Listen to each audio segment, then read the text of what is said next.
रहीम अस्सलाम वालेकुम व्यूअर्स, कैसे हैं आप? अल्लाह ताला आपको खुश रखे, आबाद रखे, आमीन। आज ही हम बना रहे हैं खीर। किस्सा खानी फेमस खीर बना रहे हैं, बहुत आसानी से और झटपट से घर में बन जाती है। चलें इसको बनाना शुरू करते हैं। रेसिपी पसंद आए लाइक कर दीजिएगा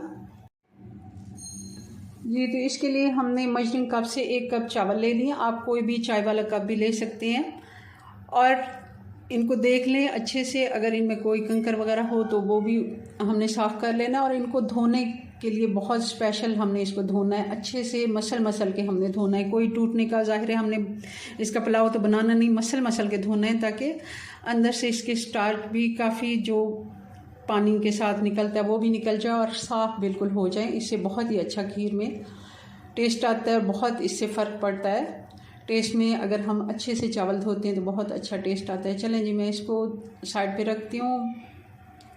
अगला प्रोसेस जिसका शुरू करते हैं। अब ये 4 लीटर दूध है जिसको मैंने बॉयल होने के लिए छोड़ दिया था। 20 मिनट हो गए हैं इसको बॉयल होते हुए। हल्की आंच पे एक दफ़ा बॉयल आ गया था तो बिल्कुल हल्की आंच पे मैंने इसको छोड़ दिया था और इसकी आप देखें कितनी मोटी बालाई आ गई है।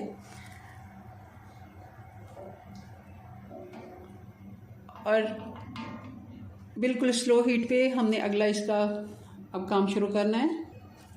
चावल जो हमने आधे घंटे से भिगो के रखे थे ये काफ़ी हद तक नरम हो जाते हैं, भीगने से चावल नरम हो जाते हैं। अब हमने इसका ये प्रोसेस करना है कि इसको तोड़ देना है।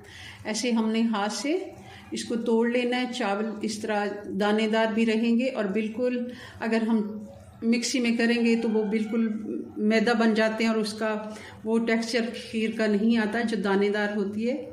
इस तरह हमने इसको सारे को मसल लिया और अच्छे से हमने तोड़ दिया इसको। और इसका एक किस्म का ये दरदरा सा दाना बन गया है। और अब मुसलसल हमने इसमें चम्मच चलाना है 15 से 20 मिनट, जब तक के दाना फूल नहीं जाता। चावल फूलने में 15 मिनट ले जाते हैं। हल्की आंच पे चम्मच चलाते जाना है।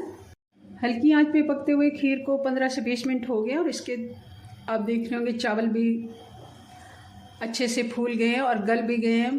काफ़ी हद तक ये गाढ़ी होना शुरू हो गई है। अब 2-3 इलायचियाँ मैंने पहले से डाल के रखी थी दूध में जब बॉईल करने के लिए रखा था। और ये 5-6 इलायचियाँ जिनको मैं पाउडर कर लेती हूँ। मगर थोड़ी इलायचियाँ पाउडर हम कैसे बनाएं, इनके साथ हम 4 से 5 चम्मच चीनी डाल देंगे। और अब जो हमने इलायचियाँ पीसी हैं चीनी के साथ ये डाल देंगे और साथ ही दूसरी चीनी भी डाल देंगे 1 कप। और अब डाल देंगे इसमें कुछ बादाम कटे हुए। और इसके लिए हमें चाहिए होंगे ये रस जो चाय के साथ खाते हैं, सूखे वाले केक रस भी इनको कहते हैं, कड़क वाले जो होते हैं। इनको अब मैं पीस लेती हूँ 1 गिलास पानी दूध का डाल के। अब डाल देंगे हमने जो रस दूध में ग्राइंड करके डाले हैं। इससे बहुत ही अच्छा क्रीमी टेक्सचर आता है, जैसे खोए जैसा।